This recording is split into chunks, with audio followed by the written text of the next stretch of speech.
नमस्कार दर्शकों, मैं डॉक्टर अंशुल शर्मा आप सभी का स्वागत करता हूं हमारे आज के इस विशेष कार्यक्रम में। दर्शकों, हमारे आज के इस कार्यक्रम का विषय है किशोरावस्था में सेक्स एजुकेशन का महत्व।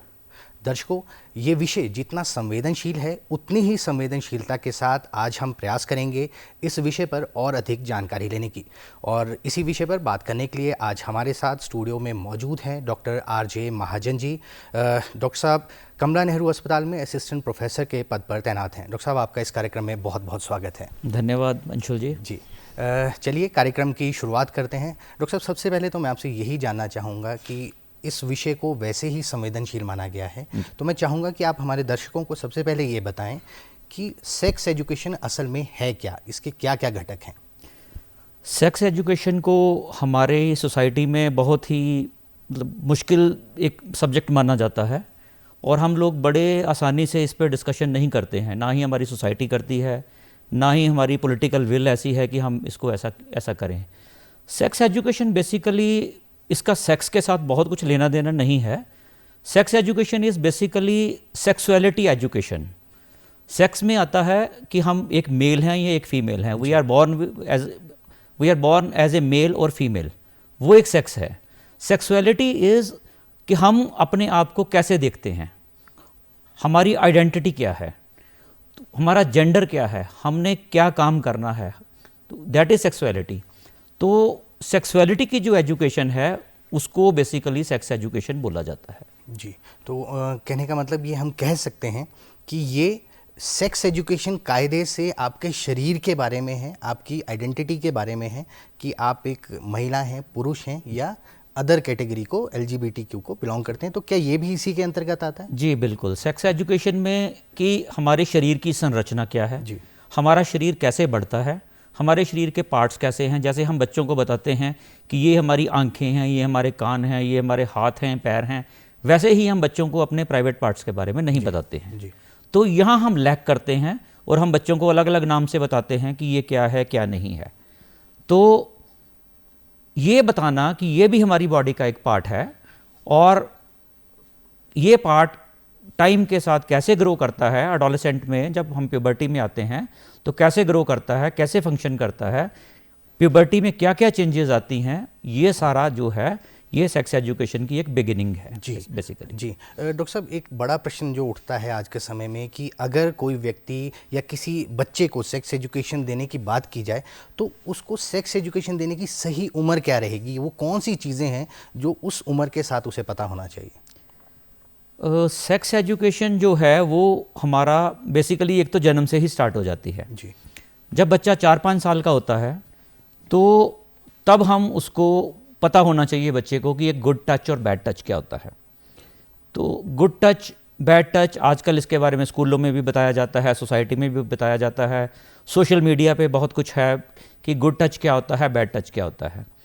तो ये भी एक सेक्सुअलिटी एजुकेशन का ही पार्ट है।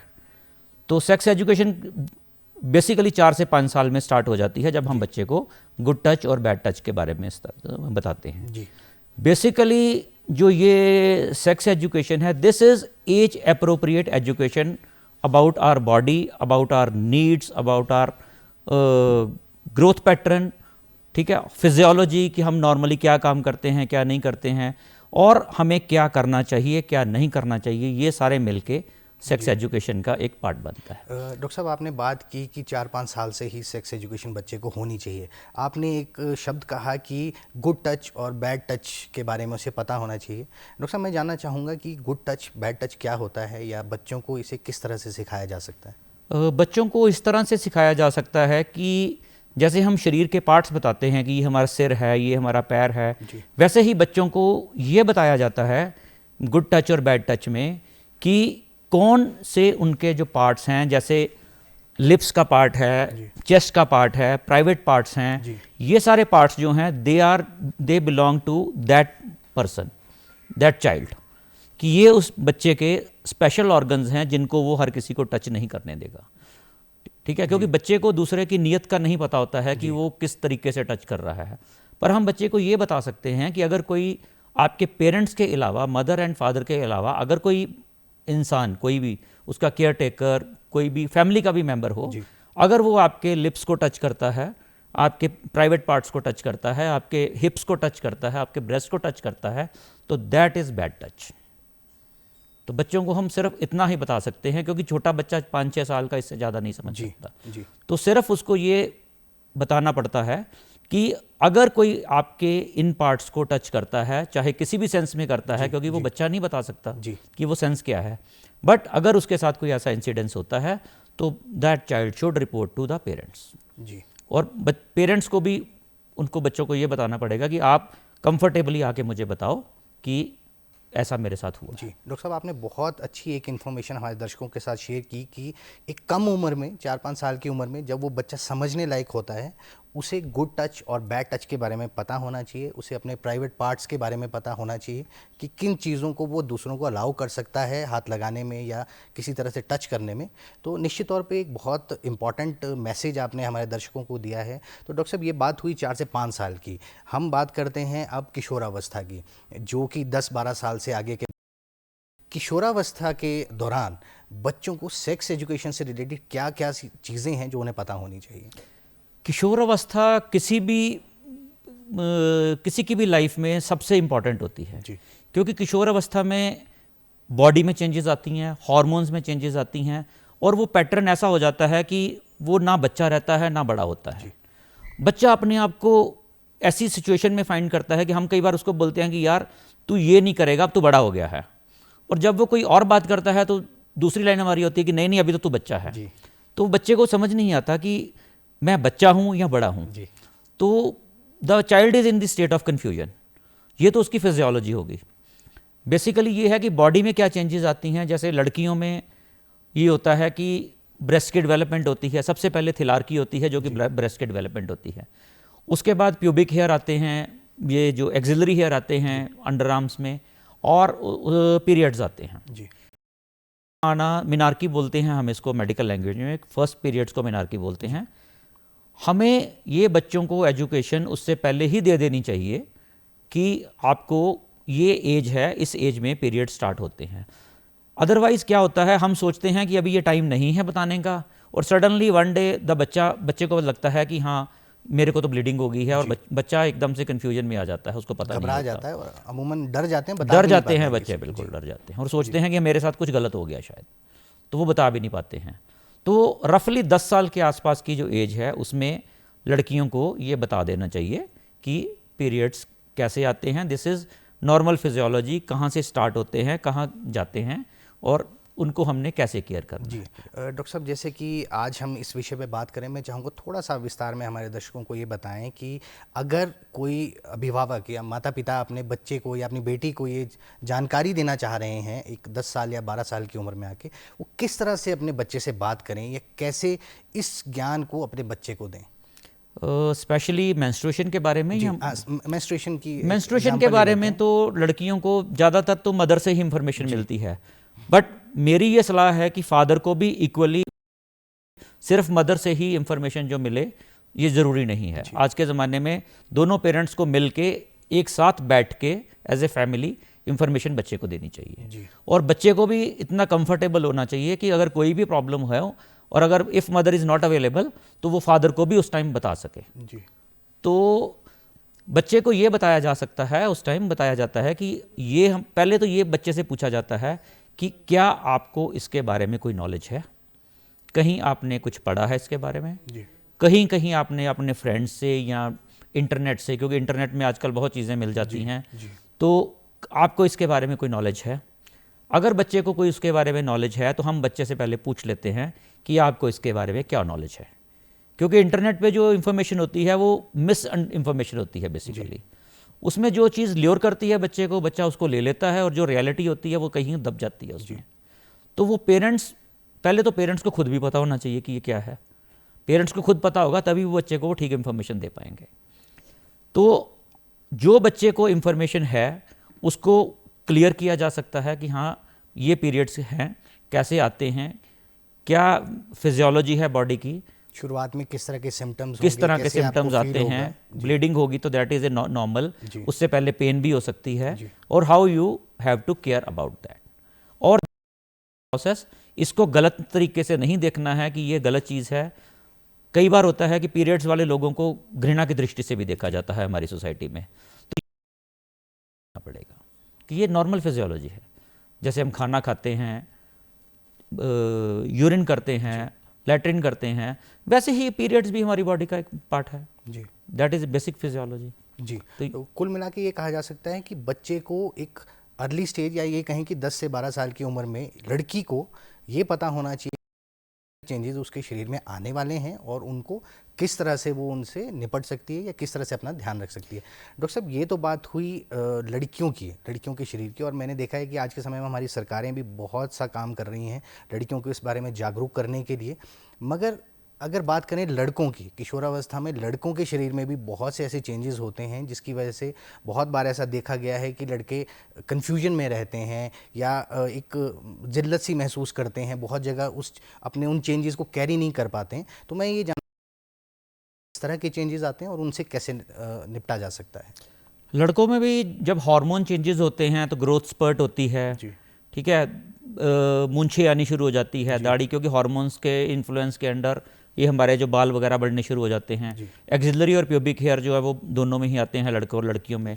लड़कों में जो प्राइवेट पार्ट्स हैं उनका साइज़ बढ़ना शुरू हो जाता है, और जो प्राइवेट पार्ट्स हैं उनकी फंक्शनिंग भी होनी शुरू हो जाती है। छोटे बच्चों को इरेक्शन कम होती है, इनको इरेक्शन होनी शुरू हो जाएगी। जो सीमन बनना शुरू हो जाता है टेस्टिकल्स में।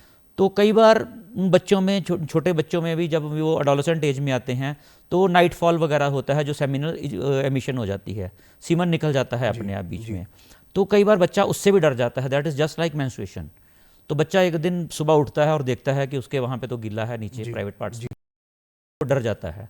तो ये हमें ये भी बताना पड़ेगा कि this is also normal physiology, ये एक नॉर्मल प्रोसेस है। दूसरा, बच्चों की वॉइस जो है वो डीपन होनी शुरू हो जाती है, लड़कों की वॉइस डीपन हो जाती है। तो ये उनको पता होना चाहिए कि ये एक नॉर्मल पार्ट है। अच्छा, एक बात मैं जो स्पेसिफाई और करना चाहता हूँ कि लड़कों को भी मेंस्ट्रुएशन का पता होना चाहिए कि लड़कियों को मेंस्ट्रुएशन होती है और that is a normal period, normal process. क्योंकि अगर उनको पता होएगा कि ये उनके बॉडी का नॉर्मल चीज़ है, ये एक नॉर्मल पार्ट है, तो they can respect the girls. जो हमारे यहाँ वो हीन दृष्टि से देखा जाता है लड़कियों को, या ये जो प्रॉब्लम आती है लड़कों और लड़कियों के बीच में, अगर लड़कों को पता होगा कि भाई लड़कियों को ये प्रॉब्लम आती है and they have to live with that, और ये एक नॉर्मल प्रोसेस है, तो लड़के लड़कियों की रिस्पेक्ट करेंगे, कुछ उनको ऐसे हीन दृष्टि से नहीं देखेंगे। निश्चित तौर पर डॉक्टर साहब, आपने एक बहुत ही इम्पॉर्टेंट पॉइंट हमारे दर्शकों को बताया कि जो हम मासिक धर्म की बात कर रहे हैं, मेंस्ट्रुएशन की जो हम बात कर रहे हैं, वो सिर्फ लड़कियों के लिए ही ज़रूरी नहीं है, लड़कों को भी उसका पता होना चाहिए, ताकि वो अपने आसपास साथ में रहने वाली, पढ़ने वाली लड़कियों की इज्जत कर सकें और हो सकता है कभी उनकी हेल्प भी कर सकें अगर किसी के साथ ऐसे अचानक से कोई चीज़ होती है। डॉक्टर साहब, एक सेक्स एजुकेशन में मुझे लगता है कि हमारे प्राइवेट एरिया की, या ये कहें कि प्राइवेट पार्ट्स की हेल्थ की भी बात आती है। अगर हम बात करें लड़कियों और लड़कों के प्राइवेट पार्ट्स की हेल्थ की, तो किस तरह से किशोरावस्था में बच्चे अपने प्राइवेट पार्ट्स को हेल्दी रख सकते हैं या उनकी क्लीनिंग कर सकते हैं, या किसी तरह की कोई बीमारी जो अस्वच्छता के कारण फैलती है उनसे बचा जा सकता है? इस मामले में एक मेंस्ट्रुअल हेल्थ प्रोग्राम भी चला हुआ है, गवर्नमेंट ऑफ इंडिया की तरफ से भी चला हुआ है। हम स्कूल्स में भी जो मेंस्ट्रुअल पैड्स, ये जो सैनिटरी पैड्स वगैरह हैं, ये प्रोवाइड करते हैं। तो सबसे ज़रूरी तो मेंस्ट्रुअल हेल्थ के लिए ये है कि हम सैनिटरी पैड यूज़ करें, उनका प्रॉपर डिस्पोजल करें, प्रॉपर टाइम पे चेंज करें उनको। ऐसा नहीं है कि वो ज़्यादा फिल हो जाएं और लीक होना शुरू हो जाए, क्योंकि जो ब्लड होता है वो एक अच्छा कल्चर मीडियम होता है जिसमें कई तरह की बीमारियां पनपती हैं। अगर हम ब्लड को शरीर के साथ टच करके ज़्यादा देर रखेंगे तो प्राइवेट पार्ट्स के आसपास इन्फेक्शन होने का डर रहता है, और वो इन्फेक्शन अगर हम कपड़ा यूज़ करते हैं जैसे गाँवों में, तो वो नहीं यूज़ करना है, हम सैनिटरी पैड्स को यूज़ करना है। कपड़ा यूज़ करेंगे तो इन्फेक्शन होगा, वो इन्फेक्शन ऊपर यूट्रस तक जा सकता है, जिससे कि लेट लाइफ में इनफर्टिलिटी या बांझपन भी हो सकता है। कई तरह की और इन्फेक्शंस होती हैं, तो इसलिए प्राइवेट पार्ट्स की जो क्लीनिंग है दैट इज़ वेरी। डॉक्टर साहब, जैसे लड़कों में भी देखा गया है उनके प्राइवेट पार्ट्स में फंगल इन्फेक्शन बहुत ज़्यादा सुनने को मिलता है। किस तरह से अपने प्राइवेट पार्ट की लड़के केयर कर सकते हैं, किस तरह से उसकी क्लीनलीनेस रख सकते हैं? जो आप फंगल इन्फेक्शन की बात आपने करी है, वो बेसिकली होता है कि फंगल इन्फेक्शन वहाँ होती है जहाँ एरिया मॉइस्ट होता है। थोड़ा गीला रह जाता है। और गर्मियाँ, जैसे गर्मियाँ होती हैं जी, गर्मी नहीं है, पर जहाँ पसीना आता है और जहाँ बॉडी के दो पार्ट्स मिलते हैं, जैसे कि हमारे प्राइवेट पार्ट्स में, हमारे प्राइवेट पार्ट्स और दोनों साइड पे ये हमारी थाइज होती हैं, तो वहाँ पे वो इकट्ठी स्किन हुई होती है, तो उसके बीच में जब मॉइस्चर आ जाता है तो वहाँ फंगल इन्फेक्शन होने के चांसेस ज़्यादा होते हैं जी। तो हम ये एडवाइस करते हैं कि एक तो इन एरियाज़ को ड्राई रखें और कुछ डस्टिंग पाउडर वगैरह भी यूज़ कर सकते हैं जिनको ज़्यादा प्रॉब्लम, अंडरगारमेंट्स को क्लीन रखा जा सकता है, अंडरगारमेंट्स को क्लीन रखें, डस्टिंग पाउडर वगैरह से भी इनसे बचा जा यूज़ कर सकते हैं अगर कुछ ऐसी जी। डॉक्टर साहब, ये तो बात है ही किशोरावस्था की। किशोरावस्था के बाद अगर हम सेक्स एजुकेशन, एक ओवरऑल सेक्स एजुकेशन की जैसे हम बात कर रहे थे कि एक बच्चे से लेके एक किशोर अवस्था के बाद एक अडल्ट एज तक हम एजुकेशन की बात करें, तो इस एजुकेशन प्रोग्राम को अगर आज के समय में हम ये देखें कि स्कूलों में इंट्रोड्यूस करवाना चाहें तो किस तरह की इसके सामने चुनौतियां हैं और हम कैसे इनको स्कूलों में भी इंट्रोड्यूस करवा सकते हैं? सेक्स एजुकेशन, एक तो मैंने एडोलेसेंट एज तक तो बता दिया जी, कि क्या क्या चीज़ें होती हैं। अब एडोलेसेंट एज में जब हम 12-13 साल के होते हैं तो सेक्स की तरफ जो ड्राइव वो बढ़ जाता है बच्चों का, लड़कों का भी लड़कियों का भी। तो एक ये मिथ है हमारे बीच में कि पेरेंट्स सोचते हैं कि ये स्कूल की रिस्पॉन्सिबिलिटी है बताना, और स्कूल सोचते हैं कि ये पेरेंट्स की रिस्पॉन्सिबिलिटी है। आपने देखा होगा कि 9th या 10th क्लास के में रिप्रोडक्शन का, ह्यूमन रिप्रोडक्शन का चैप्टर होता है जी। मोस्ट ऑफ द टीचर्स उस चैप्टर को पढ़ाते नहीं है जी, या बच्चों को बोल देंगे कि आप इसको घर पे पढ़ लेना या अभी पढ़ लो जी। और मैंने कई टीचर्स को ये भी बोलते हुए सुना है कि भैया इसको पढ़ लेना, पर ज़्यादा पूछने की ज़रूरत नहीं है, इसमें से कोई क्वेश्चन आपको पेपर में नहीं आएगा जी। तो दिस इज़ अवॉइडल जी, कि हम अवॉइड करते हैं इस चीज़ को। तो प्रॉपरली बताना चाहिए, बाय नेम बताना चाहिए कि ये पार्ट है। आपने बॉटनी पढ़ी होगी जी, बॉटनी में हम शरेआम बताते हैं कि ये पोलन है, ये स्टिग्मा है, और यहाँ पे ऐसे ऐसे करके फ्लावर बनता है, फ्रूट बनता है। जस्ट लाइक दैट बायोलॉजी में, इसमें जूलॉजी में भी होगा जी। तो हम क्यों नहीं बता सकते कि हाँ, बल्कि 10 से 12 साल के बच्चे को ये बताया जा सकता है कि मेल्स में ऐसे सीमन बनता है, उसमें एक स्पर्म होता है जी, और फीमेल्स में एग बनता है। जब ये दोनों मिलते हैं आपस में, फर्टिलाइजेशन होती है, तब बेबी बनता है बीच में जी। आपने देखा कि बच्चे पूछते हैं कि हम कहाँ से आए, तो बोलते हैं जी हॉस्पिटल से आए, परियां दे गई, ये कई तरह की कहानियां सुनाते हैं। तो बच्चों को ये बताना चाहिए, पर छोटे बच्चों को ये बताना चाहिए कि आप मम्मा के पेट से आए जी, ठीक है। जब थोड़ा सा बच्चा बड़ा होता है तब उसको बताया जा सकता है कि पेट में ऐसे ऐसे फर्टिलाइजेशन होती है जी, तब ये जाके। डॉक्टर साहब, आपने एक बड़ा ही इंपॉर्टेंट टॉपिक के बारे में बात की कि बच्चों को फर्टिलाइजेशन की बात करवाई जा सकती है, बताया जा सकता है कि बच्चा कैसे बनता है। इसमें डॉक्टर साहब हमने बहुत बार ये देखा है कि समाज इस चीज़ को सीधे तौर पे नहीं लेता है, एक बहुत ही संवेदनशील विषय इसको माना गया है। तो इस संवेदनशील विषय को, जैसे कि हमने शुरुआत में भी कहा कि ये बहुत ही संवेदनशील विषय है, आपने ये ज़रूर कहा कि बच्चों को बताएं, मगर अगर हम बात करें कि बच्चों को कैसे इस बारे में बताया जा सकता है, या वो कौन सी एक सही उम्र है जब उसे सही मायनों में एक सेक्स, दूसरे अपने female partner, male partner, female partner की जो आपस का रिलेशनशिप है उसको समझाने के लिए किस तरह से समझाया जा सकता है? देखिए, 13 से 14 साल की जो एज है ना, उस टाइम बच्चों को ड्राइव ऑपोजिट सेक्स की तरफ अट्रैक्शन होनी शुरू हो जाती है जी। तो that is the ideal time जब उनको पता होना चाहिए कि ये चीज़ें क्या हैं, हमारे बॉडी पार्ट्स क्या हैं, उनकी फंक्शनिंग क्या है। और अगर हम बच्चों को इसके बारे में बताएंगे, हम बताएंगे कि ऐसे प्रेगनेंसी हो सकती है, ठीक है, और ऐसे सेक्सुअल कैजुअल सेक्स करने से एसटीडीज हो सकती हैं, एचआईवी हो सकता है, और कई तरह के इन्फेक्शंस हो सकती हैं। तो मेरे हिसाब से बच्चे जो हैं, जो हमारे एडोलेसेंट्स हैं, जो फर्स्ट इंटरकोर्स है उसको काफ़ी डिले करेंगे बीच में। एक हमारे बीच में ये भी मिथ है कि अगर हम बच्चों को बताएंगे जी, तो मैं यही आपसे पूछना चाह रहा था कि बहुत से लोगों का ये मानना है कि अगर हम इस तरह की शिक्षा शुरुआत में ही बच्चों को देंगे तो उनका इस ओर रुझान हो जाएगा, वो चाहेंगे इस तरह की चीज़ों को अडेप्ट करें अपने कल्चर में, और जो कि हमारा समाज इस तरह की चीज़ों को सही नहीं मानता है। तो उस विषय में आप क्या कुछ कहना चाह रहे हैं? उसमें यही है कि हमारा समाज इस तरीके से देखता है, बट समाज को ये भी समझना पड़ेगा कि जब तक बच्चे को नॉलेज नहीं होएगी, उसको उसके साइड इफ़ेक्ट्स नहीं पता होंगे, तो वो बच्चा एक्सपेरिमेंट भी कर सकता है। हमने एक्सपेरिमेंट को ही बचाना है कि एक्सपेरिमेंट नहीं करना चाहिए। बच्चा जब भी करे, जो भी करे, उसकी पूरी नॉलेज के साथ करे कि इसके इफ़ेक्ट्स क्या हैं, प्लेयर क्या है, इसका साइड इफ़ेक्ट क्या है, इससे हो सकती हैं, प्रेगनेंसी हो सकती है। उस चीज़ को करने की अगर इवन देन वो बच्चा करना चाहे, और सबसे बड़ी बात, हम अपने बच्चे को एक पॉक्सो एक्ट के बारे में भी बताना पड़ेगा। जी जी। POCSO act government of India ने 2012 में एक लागू किया था कि 18 साल से कम एज में आपस में सेक्सुअल इंटरकोर्स करना, तरह का सेक्सुअल में किसी भी एक्टिविटी में इंडल्ज करना 18 years, that is a crime. जी। तो this is also a part of sexual education. तो अगर बच्चे को पता होएगा कि हाँ ठीक है, तो बच्चा एटलीस्ट एक्सपेरिमेंट नहीं करेगा। उसके बाद भी अगर करना है बच्चे ने, जब भी करना है कुछ भी, किसी भी तरह के सेक्सुअल उसमें एक्टिविटी में इंडल्ज होना है, तो उसको पता होना चाहिए कि मुझे इन चीज़ों से बचने के लिए क्या क्या करना है। और इन चीज़ों का बताने का बच्चों को ये फ़ायदा है कि बच्चे को पता होना चाहिए कि मैंने ना कहाँ करनी है, मैंने कंसेंट कब देनी है।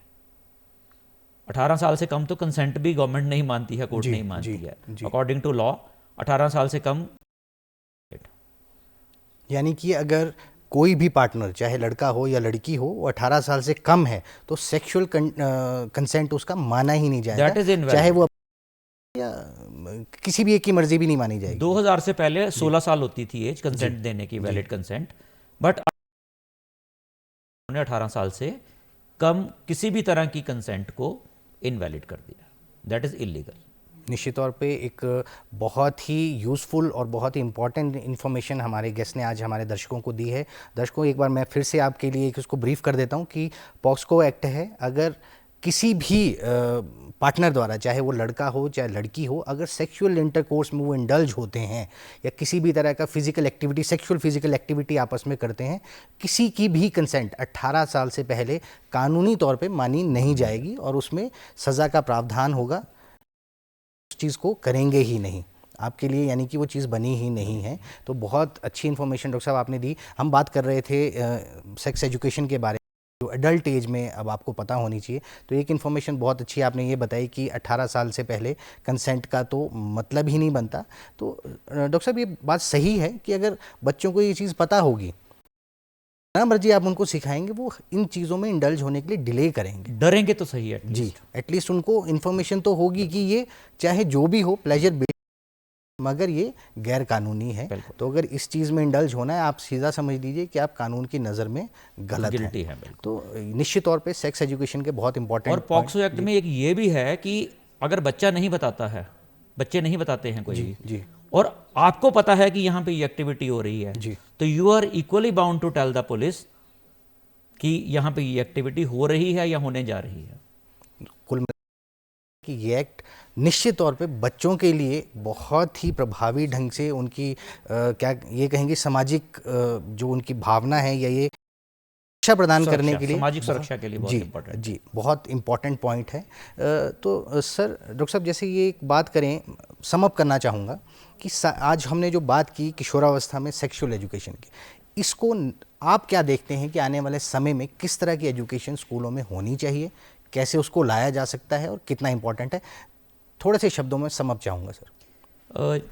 अभी मैंने बताया कि पेरेंट्स की क्या रिस्पॉन्सिबिलिटी है। जी, जैसे पेरेंट्स की रिस्पॉन्सिबिलिटी है, वैसे ही स्कूल्स की भी रिस्पॉन्सिबिलिटी है। आजकल स्कूल्स में छोटे छोटे लेक्चर्स तो दिए जाते हैं बीच में कि मेंस्ट्रुअल हेल्थ पे दिए जाते हैं, सेक्सुअल एजुकेशन पे तो बहुत ज़्यादा नहीं दिए जाते, पर सेक्सुअल एजुकेशन के जो छोटे पार्ट्स हैं कि मेंस्ट्रुअल हेल्थ, LGBTQ वगैरह पे भी आजकल इनको लेक्चर दिए जाते हैं कि what is lesbian, what is gay, and that is not wrong, that is my sexuality. जी, ये वो मेरा राइट है, वो मेरे उस सेक्स से नहीं डिफाइन होता कि मैं मेल हूँ तो मुझे मेल हूँ तो मेल चाहिए। That is my sexuality, my gender, कि मैं अपने आप को कहाँ फाइंड करता हूँ और मुझे सामने वाला मुझे किससे कैसे बात करनी है, मेल से कैसे बात करनी है, फीमेल से कैसे बात करनी है और किसकी तरफ अट्रैक्ट होना है। जी। तो स्कूल्स के लिए बेसिकली हमें हमारी पॉलिटिकल विल बहुत ज़रूरी है। कई स्टेट्स ने ये प्रोग्राम शुरू किए थे, पर बहुत सारी स्टेट्स ने इसको विड्रॉ भी कर लिया जी। तो इंडिया में अभी कोई ऐसा कॉम्प्रिहेंसिव सेक्स एजुकेशन आने वाले समय में इसको किया जा सकता है, और आपका ये मानना है होना चाहिए? बहुत ज़रूरी है, क्योंकि हमारे बच्चे जो भी सीखते हैं वो अपने पीयर से सीखते हैं, 70 to 80% चीज़ें अपने पीयर से सीखते हैं। जी। और अगर पीयर्स को नॉलेज होगी, मेरा बच्चा अगर 6th में है, उसके बच्चे को अगर नॉलेज होगी तो वो उसको बता सकता है। जी। क्योंकि बच्चे का टाइम उसके साथ ज़्यादा उतना पास होता है। डॉक्टर साहब, आज हमें हमारे पास निश्चित तौर पे एक बहुत ही बड़ा विषय है, इसमें बात करने की ज़रूरत है। इस विषय को कभी और आगे बढ़ाएंगे। कार्यक्रम में आए, आपने बहुत सी जानकारी हमारे दर्शकों को दी, उसके लिए आपका बहुत बहुत धन्यवाद। तो दर्शकों, आज के इस कार्यक्रम में बस इतना ही। अगली बार एक नए विषय के साथ फिर मिलेंगे, तब तक के लिए नमस्कार।